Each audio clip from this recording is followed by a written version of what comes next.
Hello, this is Elaine Sugar, award-winning children's program facilitator and overall supporter of children's dreams.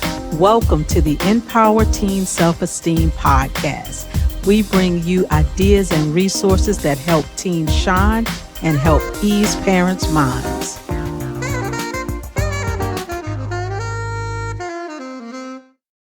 I want to welcome everyone to this episode of Empower Teen Self-Esteem. Today we are going to talk about peer pressure, and I know a lot of us associate this with the childhood years, but my guest today is going to let you know that it does not end with childhood. So we can learn how to work through these situations of peer pressure. Then we learn lessons that we can use throughout life. It's not just about the teenage years. And she's also going to talk about understanding what it is to have a dream or desiring to be a particular thing, and just encouraging you to stick with it and go for it because you can do it. So I want to take a moment. Jane, thank you so much for being here. And before we get in deep into our discussion, I want you to take a few moments, and you have a very interesting career with your creative design. So I want them to hear a little bit about you before we get into the details of our discussion with the teens. Great. Thank you, Elaine. And, I'm a New Yorker, and if I'm talking too fast, just slow me down. Okay. So, hey, everybody. Really good to be here. For 30 plus years, I was known as the Egg Lady. Not a title that I particularly like, but when I tell you what I was up to, you'll understand why people remembered me that way. And it was really great that they remembered me. When I was fresh out of college, I got a job teaching high school art. And this was back in the 70s, which is, way before you were alive, but there wasn't a specific curriculum. So I said to one of the art teachers, what do you do with the students? And she said, one of the things we do is Ukrainian Easter eggs. And I thought, Easter eggs in high school? What's that? And she opened up a dozen, and I'm going to show you, these are mine, but she showed me something kind of similar. Okay. That is beautiful. And I thought, what are those? How do you do that? She taught me that afternoon. I went home that night and I made my first one. And, I was 24 years old and I thought, this is it. I love this. I couldn't get enough of it. Let me show you a real simple one up close. They are beautiful. Basically, yeah, it's a 1,000-year-old tradition called Ukrainian Easter eggs. The Ukrainian word is pysanky, which means eggs that have been written on. And I started making them. I was teaching high school art. And, people would come over and I would show them the different projects I was involved with. And I was, quilting was really big at the time. And I would show them my patchwork quilts. And then I would show them the eggs. And I'd go back to the quilts and they'd say, no, we want to see the eggs. We want to see the eggs. There was just something so compelling about it. And then after I'd made a bunch of them, and I taught the high school kids how to do it. They had such a good time. They loved it. People started saying you could sell those. Now, I didn't know anything about that. And they said, well, there's a craft show coming up in this summer. And, for a while you would have to send slides in. But in those days, it was so long ago that I actually brought a carton of my eggs to the jury, or, somebody, and she said, oh yeah, you can be in the show. So I had my first exhibit, as a craft artist.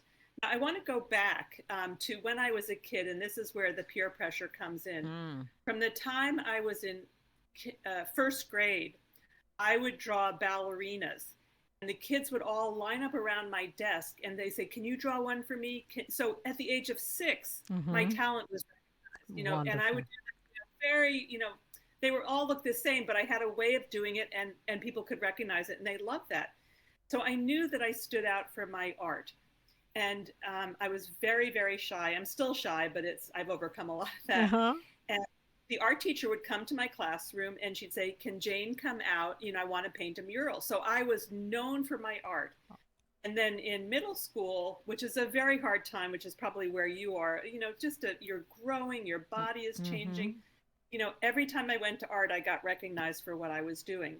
So here's the message. If there's something you love and you're good at and you're recognized for, do it.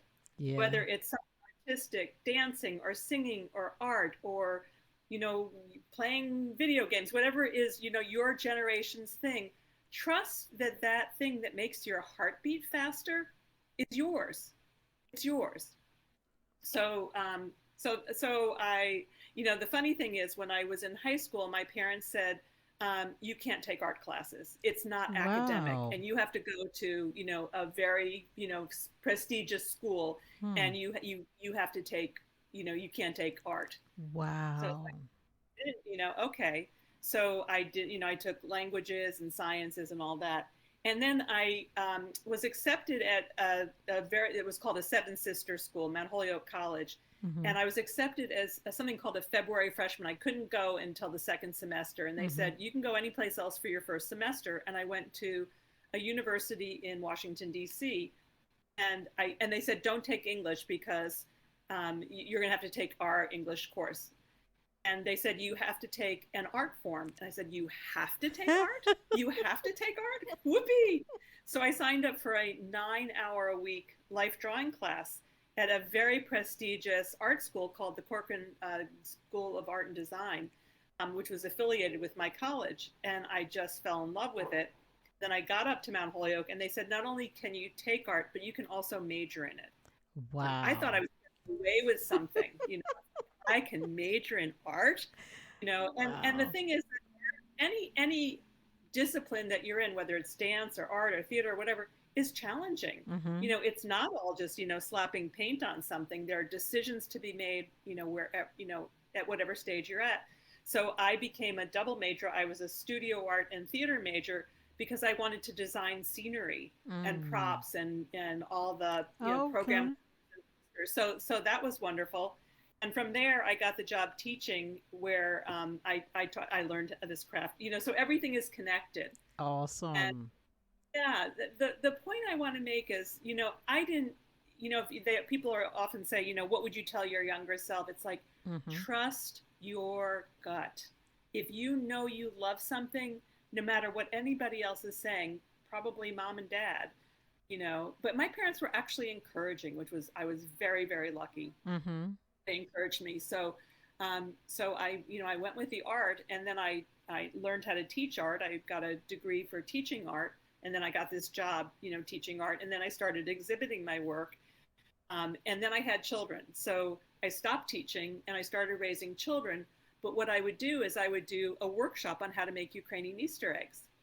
I didn't know enough to know not that I didn't know enough. Mm-hmm. I just said, I'm doing this. People want to learn this. And I started teaching. Also, at the very first craft show I ever did, it was called the Pink Tent Festival in my town. There were two things that happened that were remarkable.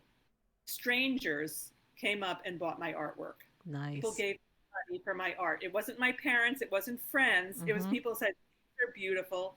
My eggs were $8. And I'll show you some more samples. Yeah, I was thinking that. I'm like, people are gonna be really upset if I don't have you show more.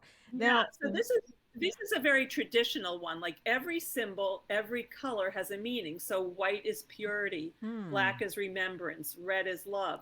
So when I said they were message eggs, eggs which have been written on, everything on this, Wow. conveys a message to the person. What I brought to the art form for years was I started combining. You remember I mentioned I was interested in quilts. Well, I started doing some quilt patterns. If you look carefully, Wow. there's some stitching on there. So I started to make them like I said, well, this looks like a quilt. And I started to make it look more like a quilt. And then That's then phenomenal. eventually I just did quilt patterns. So this is called double wedding ring. Wow. And so I became known for my, what I was contributing to this art form. And I started being written up in magazines. And, Oh, I you was have on, to share. I've read about them, so you have to share. Let our teenagers hear I this think I'm list. going to, I think I have it right in here. And some of the celebrities who've also purchased your eggs. That's right. So I started collecting. You're going to love this one. This was actually the day before 9/11. They did an article about me. That was me, 20 years ago. But it was at a Wow. place called Stu Leonard's, which Mm-hmm. is the world's largest dairy store, which was around the corner from my house. And this was in American Way magazine, which was the in-flight magazine for American Airlines. Wow. But this was my first piece of press was Country Living magazine. I They had remember all these that. cool pictures Gorgeous. of my eggs in these incredible settings. And then that was 1985, and from there I just got more and more press. And the crown jewel, there are two crown jewels, at least there were at Mm-hmm. the time. There was the New York Times, which I got into, and also the Today Show. So I was interviewed Fantastic. by Perry on the Today Show. So all of that was incredibly exciting. And what happens, Elaine, is that when you're doing what you love, opportunities come. And I was doing a craft show after I had done them for many years, and Mm-hmm. a gentleman from a publishing house in Asheville, North Carolina, came up to me and he said, "Do you think there's a book in this? Do Mm-hmm. you think you could write a book?" And 2 or 3 years later, out comes my first book called Decorating Eggs: I love it. Exquisite Designs with Wax and Dye. So here it is, and it became a best-selling craft book, and really put me on the map. So I don't know, that was a long way. So I want to fast forward to today because I did this for 30 years. So I was Mm-hmm. the egg lady for 30 Mm-hmm. years, and had a great time, just wonderful opportunities. I developed a keynote speech. I became a motivational speaker. And my speech was, if I can make a business out of this, you can make a business out of anything. I love that. That's So, fantastic. and you could apply all the things I learned about it could be applied to any business. I had to market myself. I had to sell. I had to have legal documents. I had to, let's see what else, marketing. I had to set goals. I had to Mm-hmm. manage my time, all the things it takes for running a business. And I also had to innovate. So they're just, my eggs went from $8 each. I'll Mm-hmm. show you some more.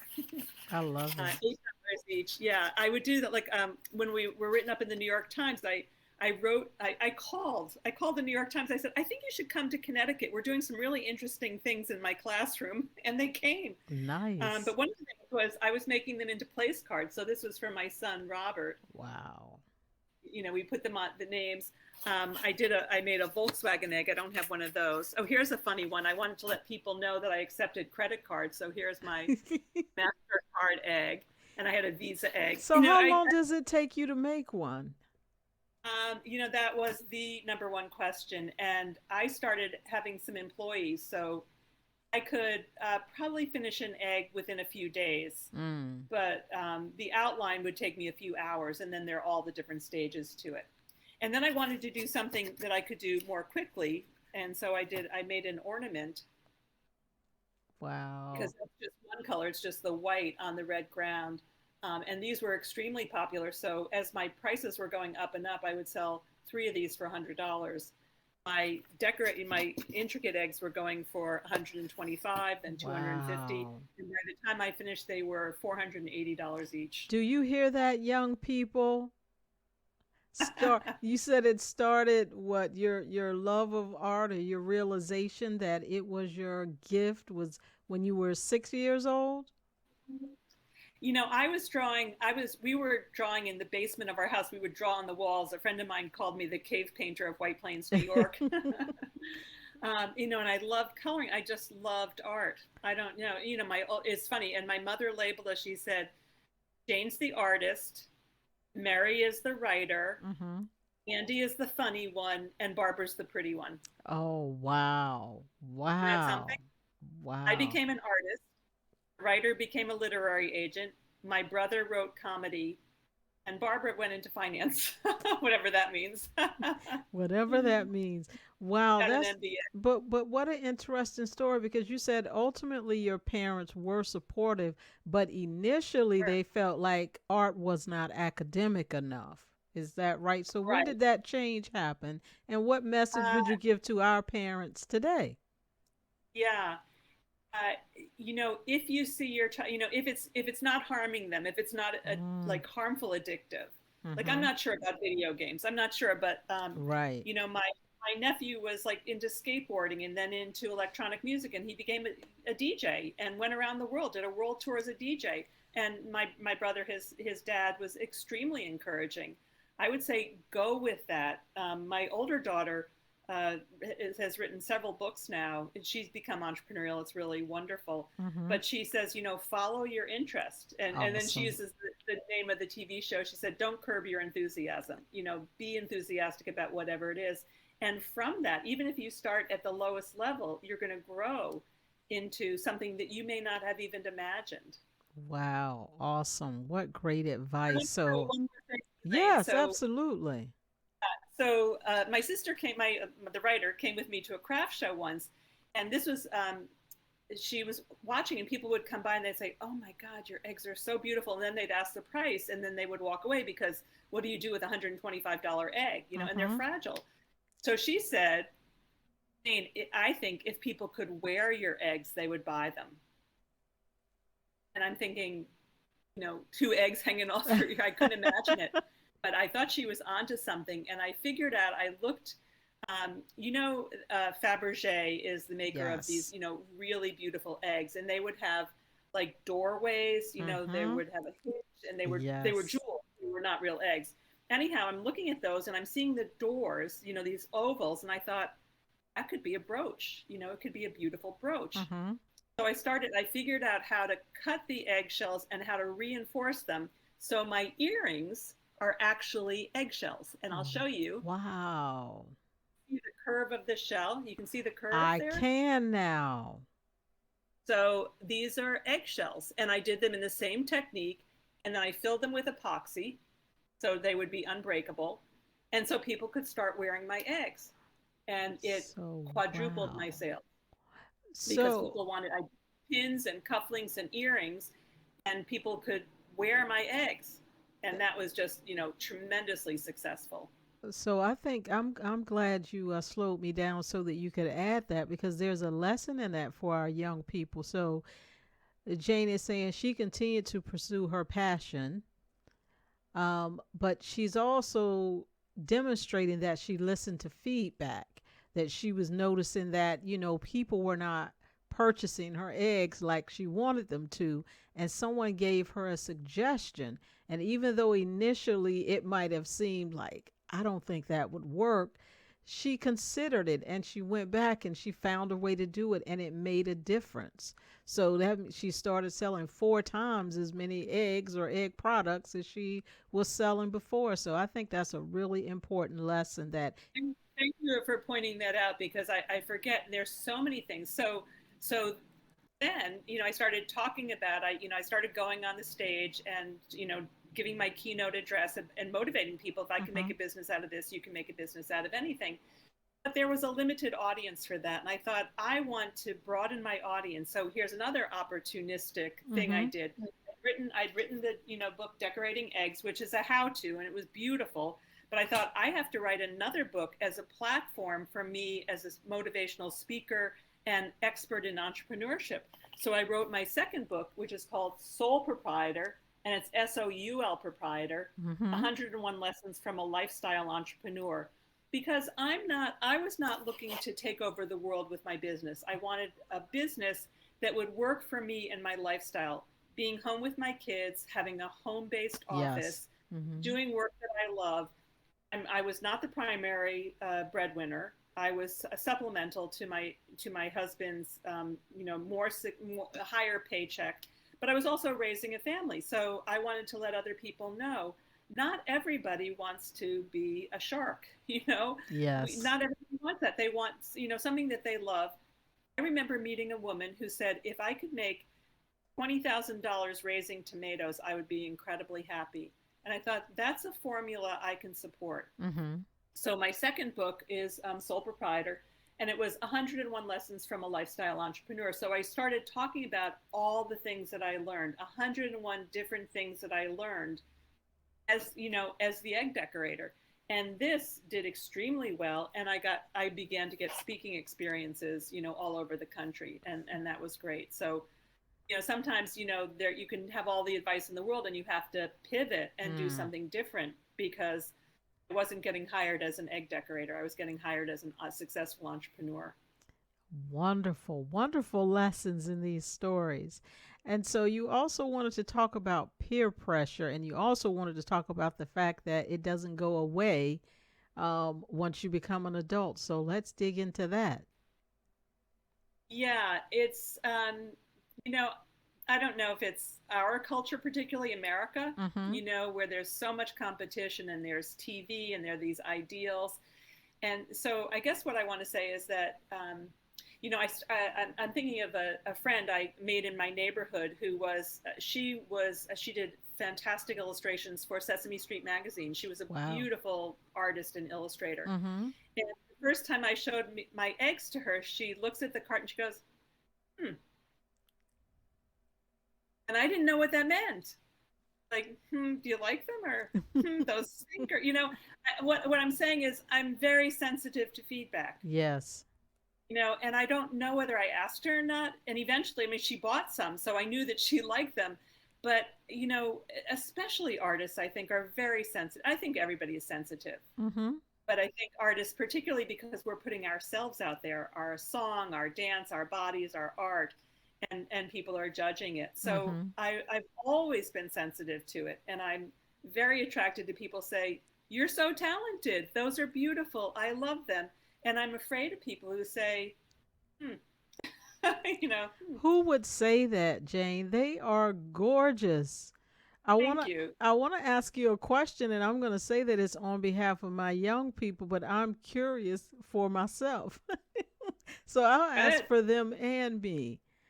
Could you literally crack the egg open and scramble it, or did you pierce a That's small a really hole and that's a really good question. Traditionally, the Ukrainian Easter eggs were a symbol of life. mhm No beginning and no end, contains life in it. And if you allow an egg, like, when you have eggs in the refrigerator, if you haven't used them for a few months, they get lighter. You probably mhm noticed. mhm If you left them out, in the elements, the white would that eventually evaporate through the shell, and the wow. yolk would form like a ball. So, it could be the solid shell. What I found was that my customer was not interested in that symbolism. They wanted an egg that would not in any way rot. So Mhm. I figured out a way. I used a Dremel tool. I think, see if you can see that Oh, I hole. can. Yes. So I would use something called a Dremel tool. And then I had a one hole egg blower that would puff air into the egg and blow it out. So that was part of my process. And then I would put them in the oven on warm for an hour and a half to dry out anything that was inside.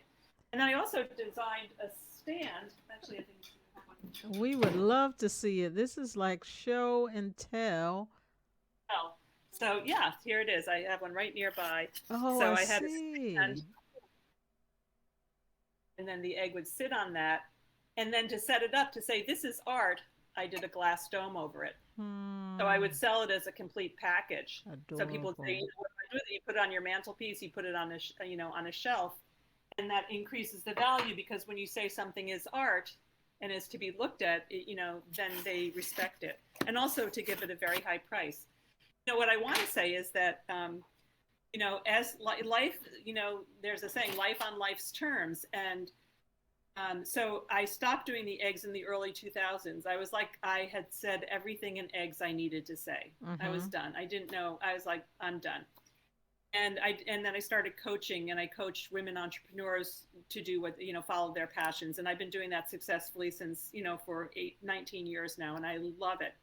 But along comes the pandemic, and people are like, I don't need to be coached, there's nothing going on. So that started to go away. And the weekend Hmm. before everything shut down, I took an art class. I hadn't taken an art class in probably 15 years. I just hadn't. And Mhm. a friend of mine was giving one in an art form called penny rugs, or wool appliqué. And I took the class, and just like happened to me in the 1970s, people are saying, what have you been doing during the pandemic? And I'd hold them up, and I'm going to hold one up for you. Yes, please. I said, I'm making these pillows. That is beautiful. And that's what they were saying. And they said, you could sell those. I thought, I've been there, I've done that. Mhm. And then the pandemic went on Yeah. and on and on.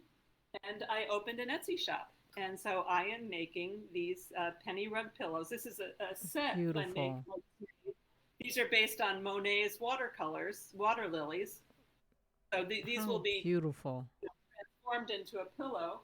Um, and I've opened up an Etsy shop and started a website, and I'm uh, soliciting very high-end interior designers because, like, my eggs were $480, my Mm-hmm. pillows are $500 to $2,500. So they're Mm-hmm. not, they're not something you're going to find at West Elm or Pottery Barn. They're going to Right. be of a kind that exclusive designers will say, you have to have a Jane Pollak pillow. In Mm-hmm. fact, you have to have two, and you will be the only one in your county with one of these very special items.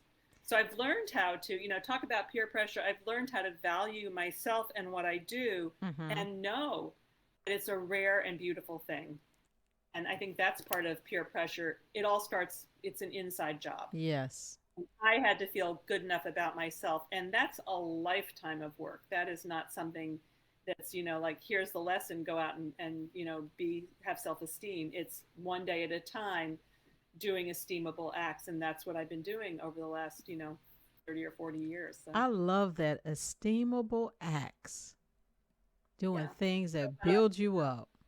yeah, when I open a bank account for my business, when I make a sales call, when I design a logo, when I, anything that is esteemable that other people, I mean, that I can feel like I did that, that felt good. Mm-hmm. It could be addressing postcards. I've, hold one second there.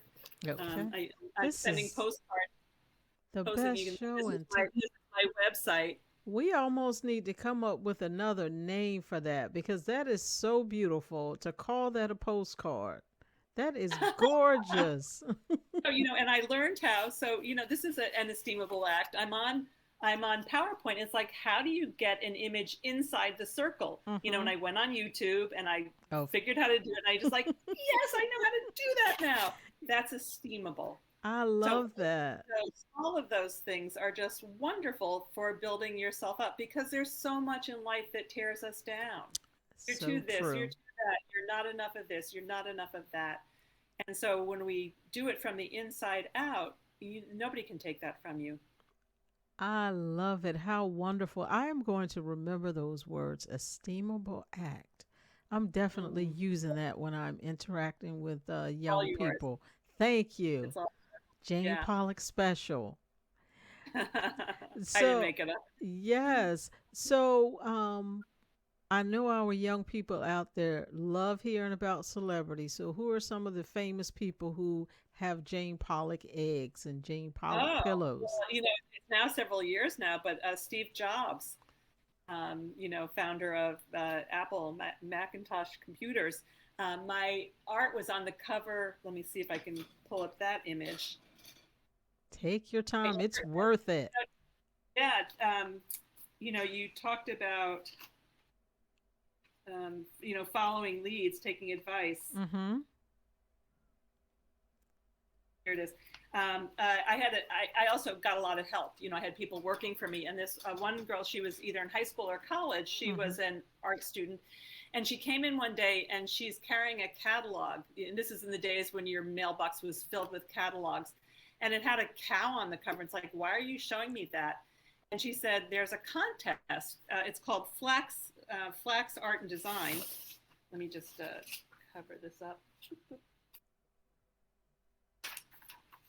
So if you could incorporate the Flax logo into your artwork, you could win a contest. Anyhow, long story short, we entered this photo. So here's Wow. the catalog, and there's the letter F. It's a little bit hard to see, but it was in that. I That was our see logo it. on my egg. Yeah, and we won $1,000 gift certificate to the catalog, Mm-hmm. and it went to 1.2 million people across the country. Wow. Steve Jobs was one of those 1.2 million people. And he called me and he said, I'd like to order some of your eggs. Now, the is, I Fantastic. know. Well, I was like, Steve Jobs, that sounds familiar. But let me tell you, it was 1991. So not everybody knew who he was like they do now. And my eggs at the time were $125. And he said, how much are they? And I said, 125. He goes, oh, well, I'll take two. I think he wanted four, but he said, I'll take two. And it's like, Steve Jobs, you got a gazillion dollars. That Anyway, is hilarious. and then I was my first hued was I got a phone call and they said, are you Jane Pollak? Do you make the Ukrainian Easter eggs? I'm calling from the White House. Wow. You consider doing an egg for our annual Easter egg event? I'm like, yes, Think I would about it, right? consider that. And they said not only will they be part of the Easter egg roll, but they'll also become part of the Smithsonian collection.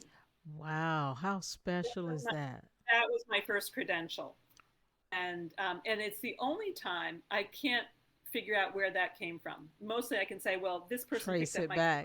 card. Mm-hmm. Yeah, that was the only one. But I think they must have taken my card from a craft show because I started doing craft shows. Well, we just know it was meant to be. It was meant to be. Yeah. So that was exciting. So yeah. So Steve Jobs, the White House, the Smithsonian. Just Um, just a few, to name a few. yeah. How Those are special is some that? sort of good ones. Yeah. Good for you. That is so wonderful. And there were so many different lessons in there for our young people as well as their parents. I remember that Jane said, That was if my number one lesson. yes. Everything I did, there was a lesson. It's like show up, network, always be prepared. They're very simple lessons, but Mm-hmm. good reminders. I called it bathroom reading because every story is like 1 or 2 pages. Mm-hmm. They weren't long, but there was something in there, and that one of them is that whoever you're with, like our relationship, whatever grows out of this, there's some spark that will lead to something else. Somebody Mm-hmm. may see this interview, I'll Right. connect you with somebody else, but in Clubhouse, which is how we met, they said, Yes. look above you, look below, look at everybody else. And I have a friend who says, double click on the person next to you. Mm-hmm. So double click on Elaine. There's a story there. So whoever the universe puts in your life, check it out. They're there for a reason. Now my story involves the egg lady. It does. I'll tell you one other very quick one that was really Yes. funny. Go right Um, ahead. I'm in a fellowship that's anonymous. Mm-hmm. So, you know people, but you didn't know their last names. You didn't know what they did. And I had become very friendly with this woman. I'll call her Karen. No, I better pick another name. I'll call her Susan. And so Susan and I had become very friendly. And then we saw each other outside of this, the anonymity of these rooms. Mm-hmm. We were at a baby shower, and it's like, hey, how are you? And she goes, by the way, what do you do? And I said, I'm an artist. I create these Ukrainian Easter eggs. I said, what do you do? She said, I'm a producer for the Today Show. Wow. And I'll have to say, I think it took a year and a half, but I got on the Today Show. Look So at that. Katie Couric and Ann Curry, they didn't buy my eggs, but they interviewed me, and it was incredible. So you just don't know, who God is placing there for you. That is right. I love that. Everything you shared with all of the points that were made, and I didn't want to get away from reinforcing with parents that you made the point that even if the thing that your child is pursuing as their passion was not your ideal job or talent or hobby that you had in mind for them, to your point, if it's not harming anything, if they're not hurting anyone or themselves, then why not let them pursue their passion? And I think that's a great point for our parents to make sure we walk away and give some serious thought to. Because look, what would have happened if your parents would have said, "You can never pursue art, ever, ever, Now, ever." yeah, not to diminish them in any way because they Mm-hmm. truly did support it, but they Fantastic. there were two things that I started to have after school art classes in my house before I was really had a reputation doing my art. Mm-hmm. And I said, this is the late '70s, I think, and I said I'm going to charge $5 per class per student. And my mother said, no one will pay that. So it was like, what? And then when I got the invitation to the White House, I called my parents, I'm so excited. And I said, the White House and and my father said, I'm sure only the best ones will get picked for the Smithsonian. I Hmm. was like, ooh. So it wasn't like, yay, Jane, Mm-hmm. it was, Mm-hmm. I had, but that was part of my self-esteem that I had to build up to understand that they were just afraid for me. Yeah. They were afraid, for themselves, that, Hmm. somebody might hurt me by rejecting me. So they'll reject me first. So. Yeah, and not only that, but I have a guest that I'm going to be airing her episode soon, and she talked about the fact that sometimes what children are seeing in their parents is what they experienced. Something in their life got them to that point. So it's not Absolutely. always, there's a whole story behind that. And like you say, some of it's protection. I don't want you to be disappointed and you feel sad. So I'm just trying to kind of set you up. So just know that there's a lot that goes into parenting, and everybody doesn't always get it right, but there's a lot of love and a lot of effort being put into the They were job they of were very parenting. they were very proud of me, very proud. Well, I know I am, Jane. I am so glad I met you. This has been so fascinating, and I love all of the visual aids we saw today. I have to tell you that you are not the only person that has colorful eggs laying around. There are some listening to this who know me growing up know that I grew up in the suburbs of Jacksonville, Florida, out on the outskirts, and we had chickens, and we had a chicken that laid green eggs. Have Are you? Araucana chickens? Am I what?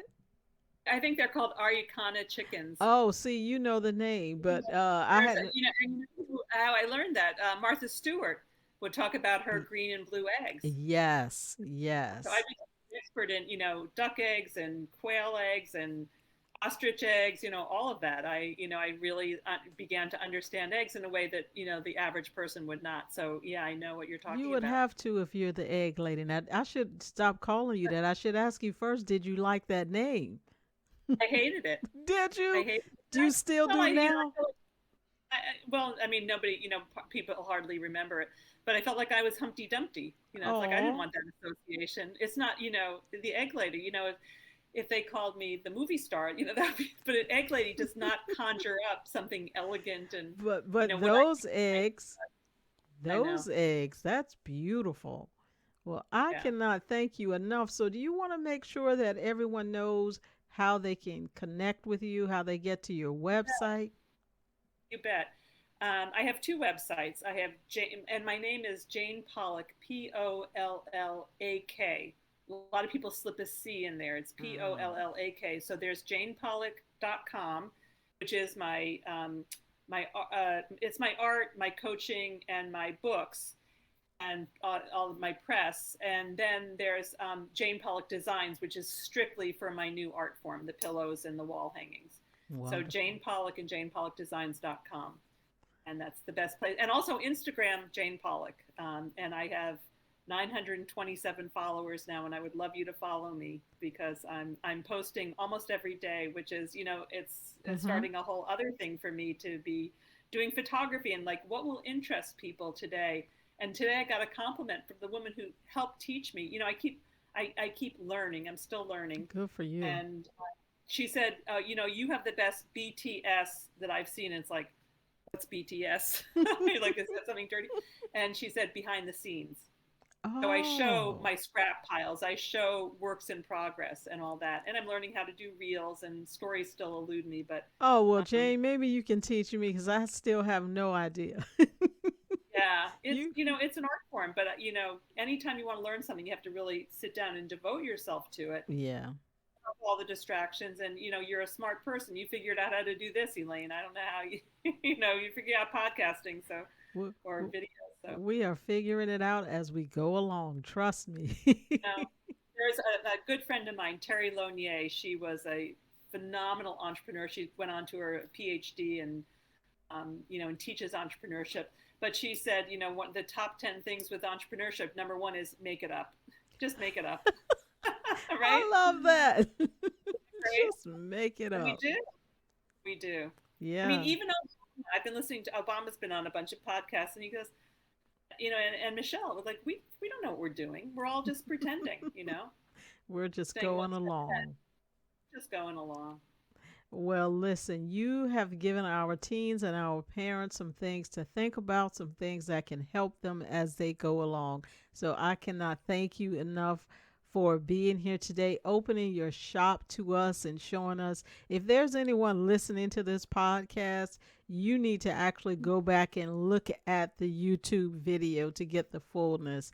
Jane brought a lot of very beautiful pieces of art out. So you need to actually watch this one and not just listen. But thank you so much, Jane. It was wonderful talking to you the first time, and this was even better. So like you say, you meet people for a reason. So I look forward to continuing to connect. Namaste. Great to talk to you, Elaine. Thank you. Thank you. And I want to thank all of our listeners. Please continue to join us as we bring you new episodes of Empower Teen Self-Esteem. Thank you. Thank you for joining us for this episode of Empower Teen Self-Esteem. Please follow Kids More Sugar on social media. Please do subscribe to our YouTube channel to show that you support this content. And you can visit our website at kidsmoresugar.com to learn more about our free online kids program. Thank you.